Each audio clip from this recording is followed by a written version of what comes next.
بسم اللہ الرحمن الرحیم۔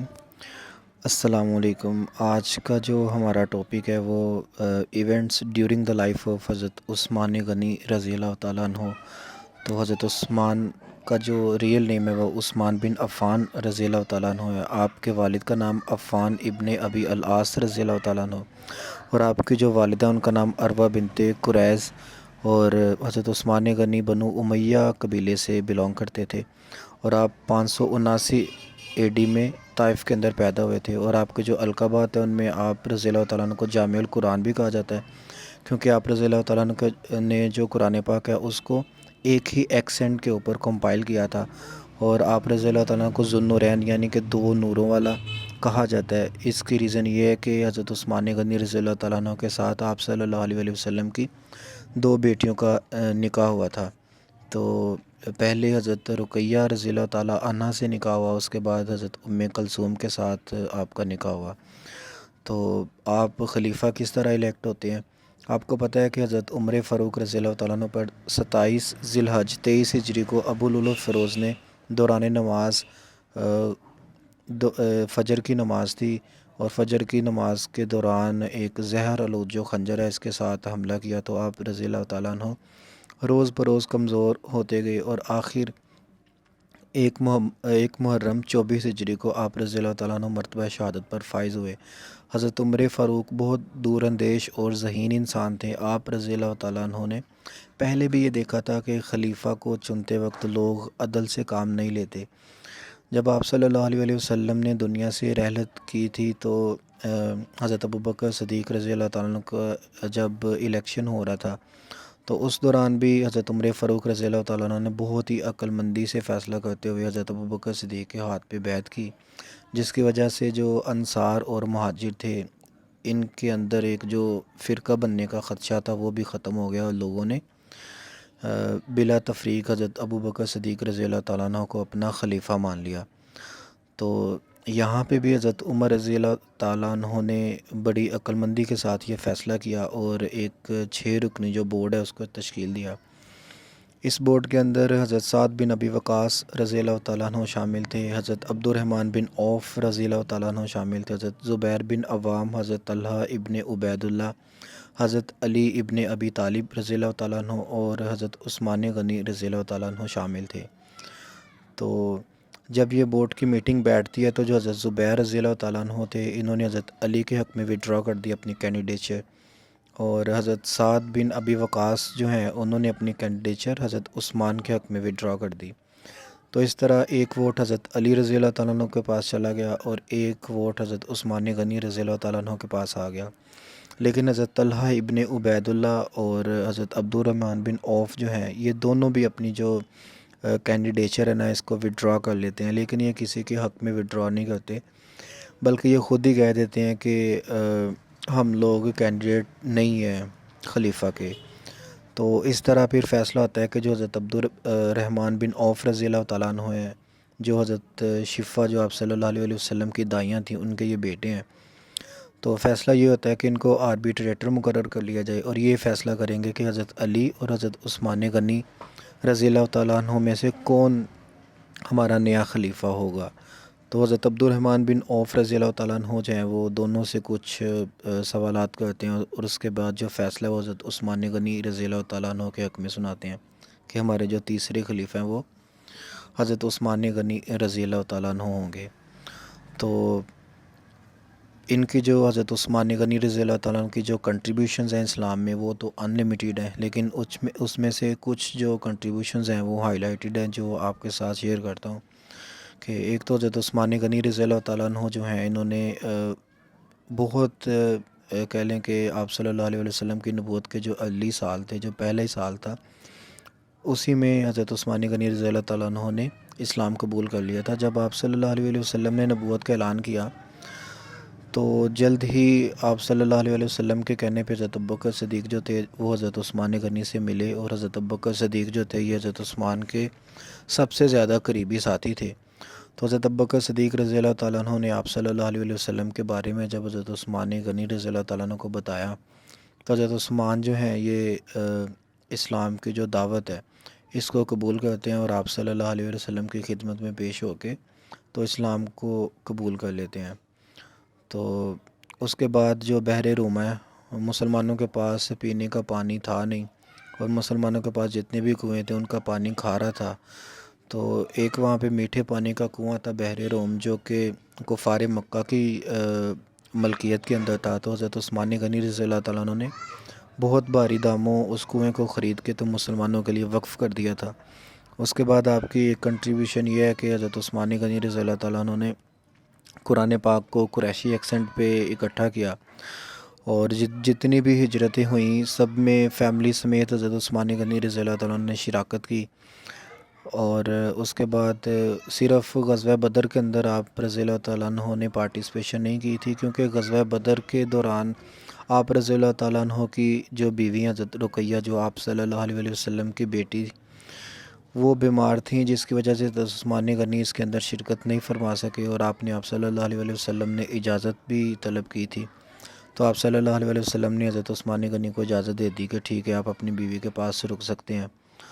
تو جس دن مسلمانوں نے غزوہ بدر کا جو مارکہ ہے اس کو فتح کیا، اسی دن حضرت رقیہ یعنی کہ 17 رمضان کو اللہ کو پیاری ہو جاتی ہیں، اور اس کے بعد حضرت عثمان غنی کا جو نکاح ہے وہ آپ صلی اللہ علیہ وسلم کی جو بیٹی حضرت ام کلثوم ان کے ساتھ ہو جاتا ہے، جس کی وجہ سے ان کو ذو النورین کہا جاتا ہے۔ اور اس کے بعد حضرت عثمان غنی رضی اللہ تعالیٰ عنہ نے جو جمعہ پریئر ہے اس کے اندر 2 اذانیں بھی ایڈ کی ہیں۔ تو ان کی خلافت کے جو پہلے 6 سال تھے، ٹوٹل ان کی 12 سال کی خلافت ہے، جو پہلے 6 سال تھے وہ تو بہت ہی سموتھلی اور سافٹلی وہ چلتے رہے، اور بہت ساری کامیابیاں بھی سمیٹیں، اور مسلمان جو تھے یہ جارجیا، ترکی اور آرمینیا کے جو علاقے ہیں وہاں پہ جہاد کر رہے تھے، لیکن اچانک سے جو مسلمانوں کی آرمیز تھیں ان کو واپس بلا لیا گیا۔ اور جو اگلے 6 سال تھے آپ رضی اللہ تعالیٰ عنہ کی خلافت کے، وہ بہت ہی زیادہ کنٹروورشل تھے۔ اور جب حضرت عثمان غنی رضی اللہ تعالیٰ عنہ خلیفہ بنے تھے تو انہوں نے 646 AD میں عمر بن الاس جو کہ مصر کے گورنر تھے ان کو عہدے سے ہٹا کے، تو جو عبید اللہ بن سعد تھے، عبداللہ بن سعد، ان کو انہوں نے مصر کا گورنر مقرر کر دیا تھا۔ تو یہاں پہ ایک بندہ تھا محمد بن ابی حذیفہ، اس نے حضرت عثمان غنی رضی اللہ تعالیٰ عنہ کو خط لکھا کہ گورنر مجھے مقرر کیا جائے، لیکن حضرت عثمان رضی اللہ تعالیٰ عنہ نے انکار کر دیا۔ تو محمد بن ابی حذیفہ جو تھا، اس نے تب سے ہی حضرت عثمان غنی رضی اللہ تعالیٰ عنہ کے خلاف سازشیں شروع کر دی، کیونکہ اس نے اپنے دل کے اندر ایک ریوالٹ رکھا ہوا تھا کہ میں نے اس کا انتقام لینا ہے حضرت عثمان غنی سے۔ تو وہ خود بھی عیسائیوں اور یہودیوں کی سازشوں کا شکار تھا۔ اس نے ایجپٹ کے لوگوں کو حضرت عثمان غنی رضی اللہ تعالیٰ عنہ کے خلاف کرنے کا آغاز کر دیا، اور عبداللہ بن سعد کی جو گورنمنٹ ہے اس کو کمزور کرنے کا بیڑا اٹھا لیا۔ اور آپ کو پتہ ہے کہ جب حضرت عمر فاروق رضی اللہ تعالیٰ عنہ کا دور تھا تو آپ رضی اللہ تعالیٰ عنہ نے تقریباً 23 لاکھ مربع میل کا جو ایریا اس کو فتح کیا تھا۔ اس میں کافی سارے جو علاقے ہیں وہ عیسائیوں اور یہودیوں کے تھے، جیسے حضرت عمر فاروق رضی اللہ تعالیٰ عنہ نے جو سسانید امپائر تھی اس کو، اسی طرح بیزنٹائن امپائر کو جڑ سے اکھاڑ پھینکا تھا۔ تو یہ جو کرسچنز اور جیوز تھے انہوں نے تب سے ہی مسلمانوں کو کمزور کرنے کی ٹھان لی ہوئی تھی، اور ان کو پتہ تھا جب تک مسلمان تفرقے میں نہیں بٹیں گے تب تک ان کا مقابلہ کیا نہیں جا سکتا۔ تو اس لیے انہوں نے حضرت عثمان غنی جو ہیں ان کی شفیق ہونے کا، ان کے حلیم ہونے کا بہت زیادہ فائدہ اٹھایا انہوں نے، کیونکہ حضرت عثمان غنی جو تھے یہ بہت ہی زیادہ رحم دل انسان تھے۔ تو ان کی رحم دلی کا جو فائدہ ہے انہوں نے اٹھاتے ہوئے ان کے اوپر طرح طرح کے جو الزامات ہیں وہ جو کچھ باغی لوگ تھے ان کے ذریعے لگانے شروع کر دیے۔ سب سے پہلے ان کے اوپر الزام لگایا گیا کہ نعوذ باللہ انہوں نے جو قرآن پاک ہے اس کو جلا دیا، لیکن یہ جو الزام تھا یہ بالکل ہی بیس لیس تھا۔ ان کے اوپر جتنے بھی الزامات لگائے گئے وہ سارے کے سارے بیس لیس تھے۔ حضرت عثمان غنی کے دور خلافت میں اسلام عرب سے نکل کے عجم میں پہنچ گیا ہوا تھا، مطلب یہ جارجیا، ترکی، آرمینیا ان علاقوں کو فتح کر لیا گیا تھا۔ پرشیا مطلب یہ جو ایران، عراق والے علاقے ہیں، مصر کا جو علاقہ ہے اس کو بھی فتح کر لیا گیا تھا۔ تو اصل میں جو عرب ہے نا اس کا مطلب ہوتا ہے فصیح اللغان، اور عجم کا مطلب ہوتا ہے گونگا۔ عرب زبان کی وجہ سے اپنے آپ کو بہت ہی زیادہ سپیریئر سمجھتے تھے، جبکہ جو اجمی ہیں ان کو یہ بہت ہی زیادہ انفیریئر سمجھتے تھے۔ تو قرآن جب اجمیوں تک چلا گیا تو اعراب اور ایکسینٹ کی بہت ساری جو پرابلمز ہیں یہ سٹارٹ ہو گئیں۔ مثلاً مثال کے طور پہ جب ہم اردو پڑھتے ہیں تو اس کے لیے عراب کی ضرورت ہمیں محسوس نہیں ہوتی، کیونکہ اس اور اس میں ہم جو فرق ہے نا وہ پچھلا جو کنٹینٹ ہوتا ہے نا اس کو دیکھ کے ہم لگا لیتے ہیں کہ اس کی بات ہو رہی ہے یا اس کی بات ہو رہی ہے۔ تو اسی طرح جب ہم انگلش بھی پڑھتے ہیں تو اس کے اندر بھی ہی اور شی، یہ جہاں پہ بھی ہم نے لگانا ہو ہمیں پتہ چل جاتا ہے، جو پچھلا کنٹینٹ ہوتا ہے وہیں سے ہمیں پتہ چل جاتا ہے کہ اس کا پچھلا پارٹ کیا تھا۔ تو یہاں پہ عورت کی بات ہو رہی ہے یا مرد کی بات ہو رہی ہے، اور اگر عورت کی بات ہو رہی ہے تو سینٹینس کے اندر یا پیراگراف کے اندر بار بار وومن وومن یا وومن لکھنے کی ضرورت نہیں ہوتی۔ اگر ہم شی لکھ دیں گے تو ہمیں پتہ چل جائے گا کہ یہ اس عورت کی ہی بات ہو رہی ہے۔ لیکن اعراب لگانا اس لیے ضروری تھے کیونکہ جو قرآن پاک تھا اس کے اندر بہت سارے جو لوگ تھے انہوں نے طرح طرح کے جو ایکسنٹس تھے وہ بنانا شروع کر دیے ہوئے تھے۔ تو اس لیے جب قرآن پاک آرمینیا، جارجیا اور ترکی میں پہنچا تو وہاں کے جو آرمیز تھے یہ آپس میں لڑنا سٹارٹ ہو گئیں۔ انہوں نے کہنا شروع کر دیا کہ میری پروننسیشن جو ہے یہ ٹھیک ہے، دوسری آرمی نے یہ کہنا شروع کر دیا نہیں جی آپ کی پروننسیشن غلط ہے، جو ہماری پروننسیشن ہے یہ ٹھیک ہے۔ تو ایک مرتبہ آرمینیا سے ایک جو کمانڈر تھے جن کا نام حضرت حذیفہ بن الیمن تھا، یہ مدینہ واپس آ رہے تھے تو ان کے حضرت عثمان غنی رضی اللہ تعالیٰ عنہ سے ملاقات ہوئی، اور انہوں نے بتایا کہ آج میں نے کچھ فوجیوں کو جھگڑتے ہوئے دیکھا، اور وہ ایکسنٹ کے اوپر جھگڑ رہے تھے۔ ایک کہہ رہا تھا کہ میرا ایکسنٹ ٹھیک ہے، دوسرا کہہ رہا تھا کہ میرا ایکسنٹ ٹھیک ہے۔ تو اس نے ریکویسٹ کی کہ اے امیر المومنین اس پر کوئی حکم بجا لائیں ورنہ مسلمان فرقوں میں تقسیم ہو جائیں گے۔ تو آپ کو پتہ ہے کہ قرآن پاک کو کتابی شکل سب سے پہلے حضرت ابوبکر صدیق رضی اللہ تعالیٰ عنہ کے دور میں دی گئی تھی۔ حضرت ابوبکر صدیق رضی اللہ تعالیٰ عنہ کے دور میں ایک جنگ ہوئی تھی جس کو جنگ یمامہ، یہ مسلم بن کذاب کے ساتھ ہوئی تھی جس نے جھوٹے نبی ہونے کا دعویٰ کیا تھا۔ اس میں جو 70 حافظ قرآن تھے یہ شہید ہو گئے تھے۔ تو حضرت ابوبکر صدیق کو بڑی شدت کے ساتھ یہ ضرورت محسوس ہوئی کہ اب قرآن پاک کو کتابی شکل میں محفوظ کر لینا چاہیے۔ اگر ایسے ہی جو حفاظ اکرام ہے یہ شہید ہوتے گئے تو قرآن کس طرح محفوظ رہے گا؟ تو آپ رضی اللہ تعالیٰ عنہ نے حضرت زید بن ثابت رضی اللہ تعالیٰ عنہ کی زیر نگرانی ایک ٹیم تشکیل دی تھی جنہوں نے قرآن پاک کو ایک کتابی شکل میں پھر لکھا۔ تو اسی طرح جو حضرت عثمان غنی رضی اللہ تعالیٰ عنہ نے انہوں نے بھی حضرت زید بن ثابت کو بلایا اور ان کی زیر نگرانی ایک جو ٹیم ہے نا اس کو انہوں نے تشکیل دی اور ان کو پاور دی کہ آپ جو قرآن پاک ہے اس کو ایک ہی ایکسنٹ پہ لکھیں۔ حضرت زید بن ثابت کو اس ٹیم کا نگران مقرر کرنے کے پیچھے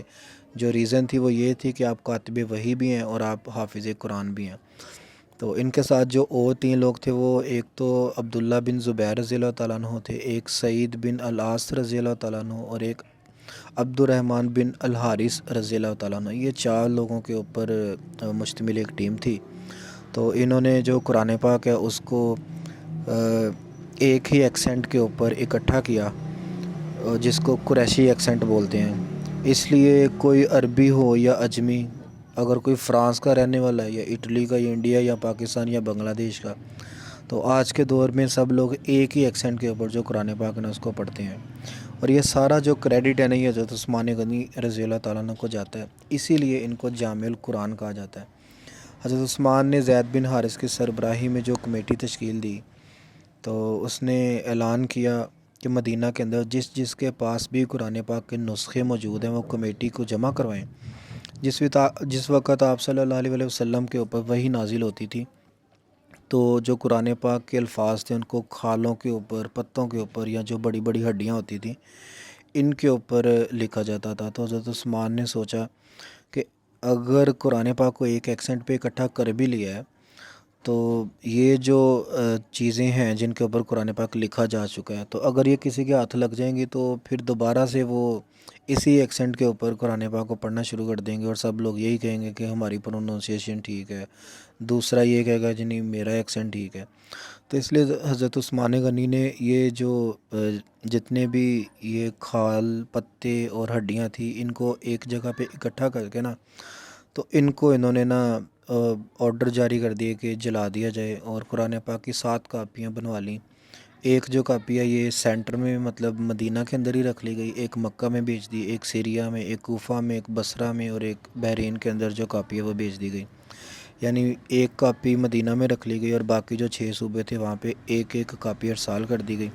اور کہا گیا کہ جو صوبے ہیں نا وہ اس کی مزید کاپیاں اپنے وسائل سے بنا لیں۔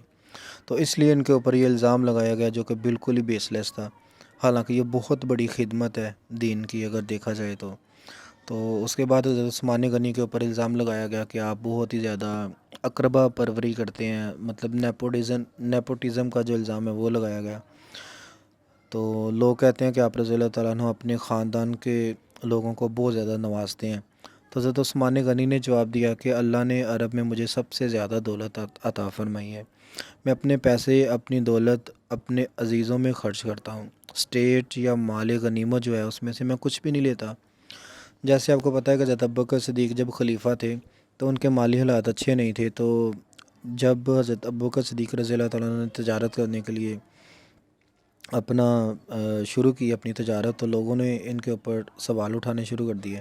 تو آپ نے اپنا جو کپڑے کا کاروبار ہے اس کو بند کر دیا۔ لوگوں نے مشورہ دیا کہ آپ ریاست کے خزانے سے اپنا گزارا کریں۔ تو حضرت ابوبکر صدیق جو تھے وہ وہاں سے تنخواہ لیتے تھے، لیکن دنیا سے جانے سے پہلے حضرت ابوبکر صدیق نے حضرت عائشہ رضی اللہ تعالیٰ عنہ کو اپنی وصیت لکھواتے ہوئے ان کو یہ بھی کہا تھا کہ جب میں دنیا سے چلا جاؤں تو جو میرا گھر ہے اس کو بیچ کے جتنے بھی پیسے ہوں وہ ریاست کے خزانے میں جمع کر دیے جائیں۔ تو اسی طرح حضرت عمر فاروق جو ہیں وہ اپنے گھر کے اخراجات کے لیے ریاست سے بہت ہی معقول تنخواہ وصول کرتے تھے، لیکن حضرت عثمان جو تھے ان کے پاس بہت ہی زیادہ مال و متاع اور دولت و ثروت تھی ان کے پاس، تو اس وجہ سے آپ رضی اللہ تعالیٰ عنہ ریاست کے خزانے سے کبھی بھی کوئی ایک پیسہ تک بھی نہیں لیتے تھے، اور نہ ہی آپ نے ان پیسوں سے اپنے خاندان کے لوگوں کو نوازا تھا۔ ان کے پاس اپنے جو وسائل تھے اسی میں سے یہ اپنے خاندان کے لوگوں کو نوازتے تھے۔ اس کے بعد حضرت عثمان غنی کے اوپر یہ الزام لگایا گیا کہ آپ کا جو داماد ہے مروان بن الحکم اس کو حکومتی جو اعلیٰ عہدہ ہے نا اس کے اوپر فائز کر دیا، یعنی کہ انہوں نے اپنے جو داماد ہے نا ان کو اپنا مشیر بنایا تھا۔ اس کے پیچھے وجہ یہ تھی کہ ان کو جنگوں کا کافی زیادہ ایکسپیرینس تھا، جس کی وجہ سے حضرت عثمان نے ان کو مکہ سے مدینہ بلایا۔ ایکچولی ان کو آپ صلی اللہ علیہ وسلم کے دور میں مروان بن الحکم کو ایگزائل کر دیا گیا تھا مدینہ سے، تو اس کی ریزن یہ تھی کہ اس نے قرآن پاک کی ایک سورہ کا نام بدلنے کی کوشش کی تھی۔ قرآن پاک میں اندر سورہ بنی اسرائیل بھی ہے، سورہ قریش بھی ہے، تو اس کے دل میں یہ آیا کہ کیوں نہ ایک سورہ کا جو نام ہے نا وہ بنو امیہ بھی ہونا چاہیے، تو اس نے سورہ المعون کا جو نام ہے نا وہ بدل کے تو سورہ بنو امیہ کر دیا تھا، تو جس کی وجہ سے آپ صلی اللہ علیہ وسلم نے مروان بن الحکم کو جلا وطن کر دیا، اور جب حضرت عثمان خلیفہ بنے تو آپ رضی اللہ تعالیٰ عنہ نے مروان بن الحکم کو اپنا مشیر خاص بنا لیا، تو لوگوں نے بہت مخالفت کی۔ حضرت عثمان نے جواب دیا کہ جب آپ صلی اللہ علیہ وسلم دنیا سے پردہ فرمانے والے تھے تو میں نے آپ صلی اللہ علیہ وسلم سے اجازت طلب کی تھی، آپ صلی اللہ علیہ وسلم نے مروان بن الحکم کو معاف فرماتے ہوئے مجھے اجازت دی تھی کہ آپ مروان بن الحکم کو چاہیں تو واپس بلا سکتے ہیں، تو اس لیے میں نے مروان بن الحکم کو واپس بلایا۔ اس کے بعد ان کے اوپر الزام لگایا گیا کہ آپ رضی اللہ تعالیٰ عنہ نے بڑے بڑے جو اکابر اور جید صحابہ اکرام ہیں ان کو عہدے سے ہٹا دیا، جیسے آپ رضی اللہ تعالیٰ عنہ نے حضرت سعد بن ابی وقاص رضی اللہ تعالیٰ عنہ کو ہٹا دیا تھا، جیسے آپ نے عمر بن العاص رضی اللہ تعالیٰ عنہ کو مصر کی جو گورنرشپ ہے اس کے عہدے سے ہٹا دیا تھا۔ تو یہاں پہ یہ بھی آپ کو یاد ہونا چاہیے کہ حضرت خالد بن ولید جو ہیں یہ بھی بہت بڑے سپہ سالار تھے، لیکن رومن کے خلاف ابھی یہ جنگ لڑ رہے تھے، حمص کے مقام پہ ابھی یہ لڑائی ہو رہی تھی، تو حضرت عمر نے عین جنگ کے دوران ان کو سپہ سالاری کا جو عہدہ نا اس سے انہوں نے حضرت عمر رضی اللہ تعالیٰ عنہ نے ان کو دستبردار کر دیا۔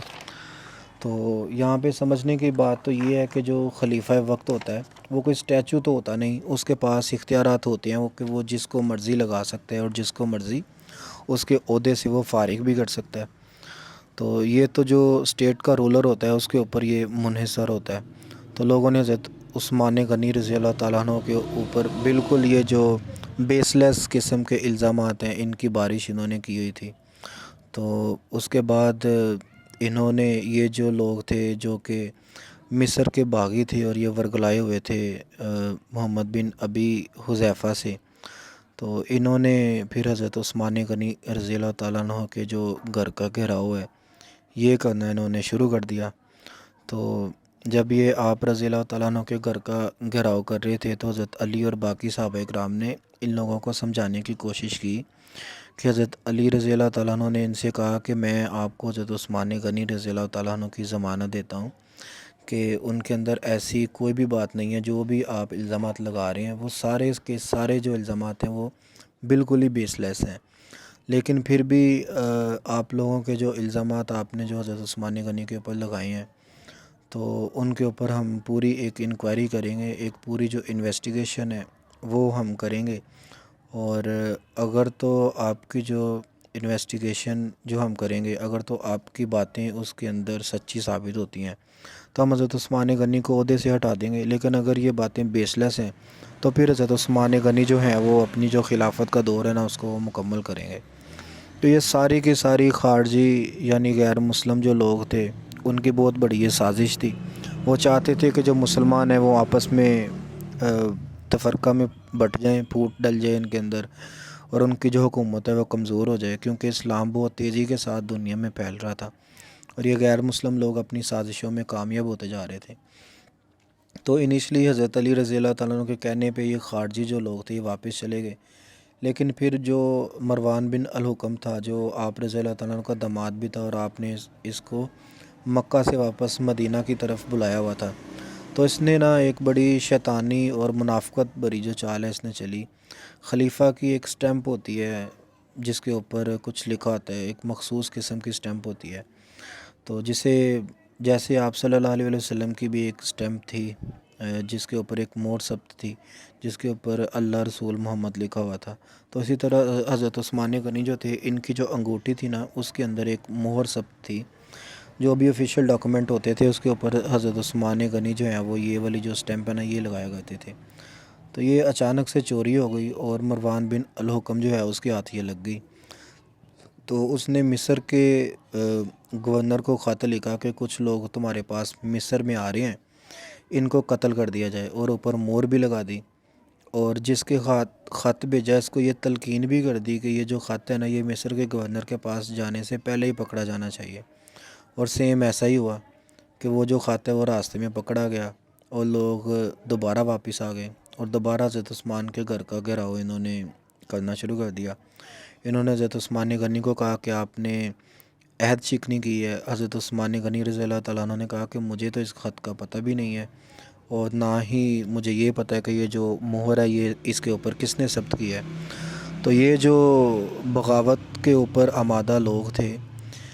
انہوں نے پھر حضرت عثمان غنی رضی اللہ تعالیٰ عنہ کو یہ کہا کہ اگر آپ نے خط نہیں بھی لکھا تو یہ آپ کی ایک بہت بڑی ریاست جو ہے اس کی ایک بہت بڑی کمزوری ہے،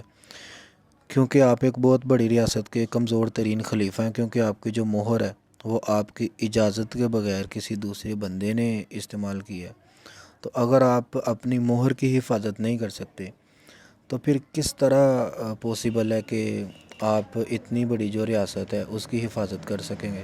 تو اس لیے آپ کا اب جو خلیفہ رہنا جو ہے نا اس کا کوئی جواز بنتا ہی نہیں ہے، تو اس لیے آپ اس عہدے سے اپنے آپ کو سبکدوش کر لیں۔ تو حضرت عثمان غنی نے کہا کہ میں منتخب خلیفہ ہوں، میں ایسے کبھی بھی اپنا عہدہ نہیں چھوڑوں گا، کیونکہ عہدہ چھوڑنے کا مطلب یہ ہے کہ جو غلطی کی ہی نہیں اس کو تسلیم کرنا۔ تو ان لوگوں نے حضرت عثمان غنی رضی اللہ تعالیٰ عنہ کا کھانا پینا بند کر دیا۔ 45 دن تک انہوں نے حضرت عثمان غنی کو اسی طرح یرغمال بنا کے رکھا اور ان کے گھر کی جو چڑھائی ہے یہ کرتے گئے، تو نتیجے میں حضرت عثمان غنی رضی اللہ تعالیٰ عنہ کو شہید کر دیا گیا۔ حضرت عثمان غنی کی جو بیوی ہیں ان کا نام نائلہ تھا، اور آپ نے حضرت عثمان غنی رضی اللہ تعالیٰ عنہ کو بچانے کی کوشش کی، تو ایک یہاں پہ ایک بندہ تھا جس کا نام تھا عمر بن حکم، اس نے تلوار کا وار کیا اور حضرت نائلہ کی جو 5 انگلیاں نہ ہاتھ کی وہ کٹ گئیں۔ آپ رضی اللہ تعالیٰ عنہ سورہ طٰہٰ کی تلاوت فرما رہے تھے جب آپ رضی اللہ تعالیٰ عنہ کو شہید کیا گیا، اور اس کے بعد حضرت عثمان غنی کی جو میت ہے یہ 3 دن 3 راتیں ویسی ہی پڑی رہی، کفن دفن یا نماز جنازہ کا کوئی اہتمام نہیں کیا گیا تھا، کیونکہ مسلمانوں کی جو زیادہ تر تعداد ہے یہ حج کے لیے مکہ کی طرف گئی ہوئی تھی اور حج کی ادائیگی میں مصروف تھی۔ تو 3 دن کے بعد حضرت جبیر بن معطم رضی اللہ تعالیٰ عنہ نے آپ رضی اللہ تعالیٰ عنہ کا جنازہ پڑھایا اور جنت البقیع میں آپ رضی اللہ تعالیٰ عنہ کو دفن کر دیا گیا۔ آپ رضی اللہ تعالیٰ عنہ کی شہادت کے 7 دن کے بعد حضرت علی رضی اللہ تعالیٰ عنہ خلیفہ منتخب ہوئے۔ حضرت عثمان رضی اللہ تعالیٰ عنہ بہت حلیم و رحم دل خلیفہ تھے۔ جب باغیوں نے آپ رضی اللہ تعالیٰ عنہ کے گھر کا گھیراؤ کیا تو حضرت علی نے حضرت عثمان سے کہا تھا کہ آپ اجازت دیں، ہماری فوج بالکل تیار ہے، ہم ان کے ساتھ لڑیں گے۔ لیکن حضرت عثمان غنی رضی اللہ تعالیٰ عنہ نے کہا کہ میں صرف اپنی جان بچانے کی خاطر مسلمانوں کو آپس میں نہیں لڑا سکتا۔ حضرت عثمان غنی رضی اللہ تعالیٰ عنہ نے یہ جو مصر سے آئے ہوئے لوگ تھے ان کو سمجھانے کی کوشش بھی کی تھی کہ اگر مجھے شہید کر دیا گیا تو قیامت تک مسلمان اکٹھے نہیں ہو پائیں گے، لیکن یہ جو لوگ تھے یہ سوچے سمجھے بغیر ہی حضرت عثمان غنی کو شہید کرنے کے اوپر یہ تلے ہوئے تھے۔ تو اس طرح یہاں سے ایک لانگ ٹرم جو کیا اس کو کہتے ہیں فرقہ واریت ہے اس کا آغاز ہو جاتا ہے۔ تو آپ نے یاد رکھنا ہے کہ حضرت عثمان غنی کو 17 ذی الحج 35 ہجری ہے اور 656 AD آپ رضی اللہ تعالیٰ عنہ کی شہادت کی ڈیٹ ہے۔ یہاں پہ غلط لکھا گیا ہے، 35 AD لکھا گیا ہے، یہ 35 ہجری تھی اور 656 AD۔ اور آپ رضی اللہ تعالیٰ عنہ کا جو دور خلافت ہے یہ آپ نے یاد رکھنا ہے کہ 644 سے لے کے تو 656 تک ہے، یعنی کہ 12 سال آپ رضی اللہ تعالیٰ عنہ کا دور خلافت ہے۔ جب بھی اسلامک ہسٹری کا مطالعہ کیا جاتا ہے تو یہ کچھ ایسے دل خراش مناظر آنکھوں کے سامنے سے گزرتے ہیں کہ دل خون کے آنسر ہوتا ہے اور زبان پہ بے ساختہ یہ دعا آتی ہے کہ کاش ایسا نہ ہوا تھا، کاش ہم فرقوں میں نہ بٹے ہوتے، کاش ہمارے دل ایک دوسرے کے لیے کینہ، بغض اور جو نفرت اور حسد جیسی چیزیں ہیں ان سے پاک ہو جائیں۔ اللہ سے آج بھی یہی دعا ہے کہ ہم فرقوں اور نفرتوں سے نکل کر دوبارہ سے ایک امت بن جائیں۔ آمین ثم آمین یا رب العالمین۔